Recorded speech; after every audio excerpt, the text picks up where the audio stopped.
এই অনুষ্ঠানে আসতে পেরে অত্যন্ত আনন্দিত। আমি ঢাকা মহানগর পুলিশের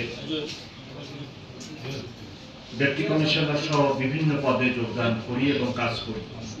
এই জন্য আপনাদের মধ্যে যারা আছেন তার মধ্যে মধুদ একজন, তার সাথে বা মমিন, তাদের সাথে আমার দীর্ঘদিনের পরিচয়।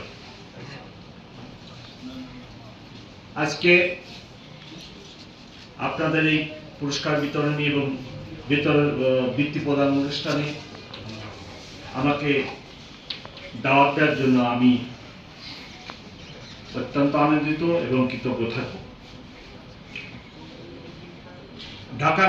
ঢাকা মেট্রোপলিটন পুলিশ এবং র্যাব একসঙ্গে কাজ করে এবং পারস্পরিক সহযোগিতা ব্যতীত কারো পক্ষেই